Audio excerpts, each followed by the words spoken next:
So we had Spectre and Meltdown earlier in the year, and now there's a new speculative execution bug.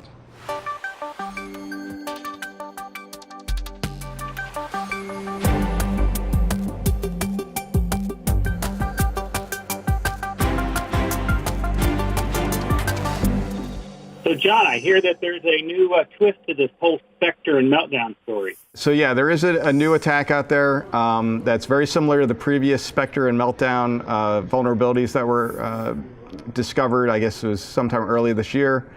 This one's called the Speculative Store Bypass vulnerability, SSB. It does impact both Intel and AMD processors, just like the other ones did. It kind of takes advantage of some learning capabilities in the chip, so where it caches stuff in memory to try to predict where you're trying to go. There's a way that can be sort of used against you.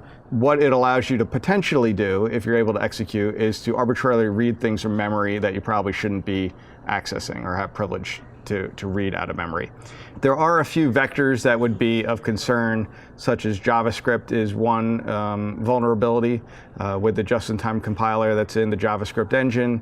So that's one potential exploit, and then the other one that they're concerned about is in virtual machine environments, cloud infrastructures, that they could escape the virtual machine down to the lower level and access other, potentially memory from other virtual machines that are cohabitating in the same cluster. And isn't there a configuration you can disable in the processor to make sure to turn this off? I believe there is, yeah. And from what I remember reading is that they actually generally don't recommend that you do that right now. Okay. Because it really takes a pretty significant performance hit, like a 25% something performance hit on execution. And what they've been doing is trying to address the principal vectors where you could actually leverage this type of attack for the most part, and try and address it there, as well as the chip vendors are going to come out with microcode fixes for their processors as well at some point in the future, which I don't think has happened yet, but that's going to be addressed there. So that whole patching of the chips is what's going to, is actually the real fix, but it's going to be a long time. Right, I agree.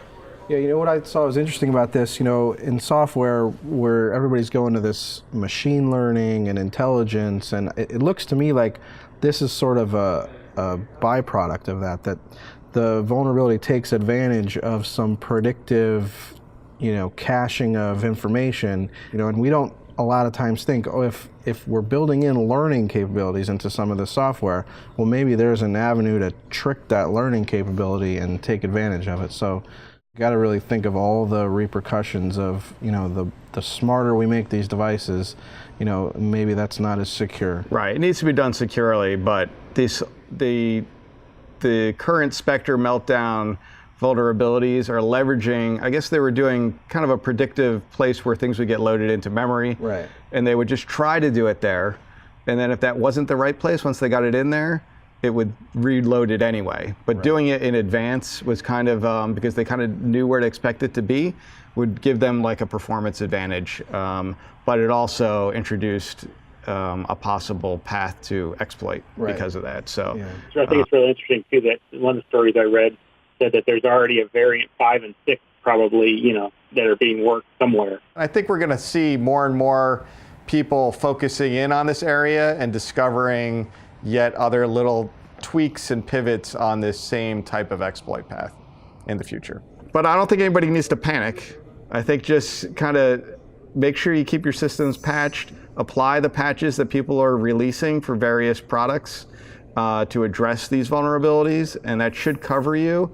But like John said, once the microcode fixes come out for the processors themselves, that's really going to be the ultimate fix. Right now, they're kind of putting some Band-Aids in to prevent this kind of jumping in on the execution path that they're doing with these vulnerabilities right now.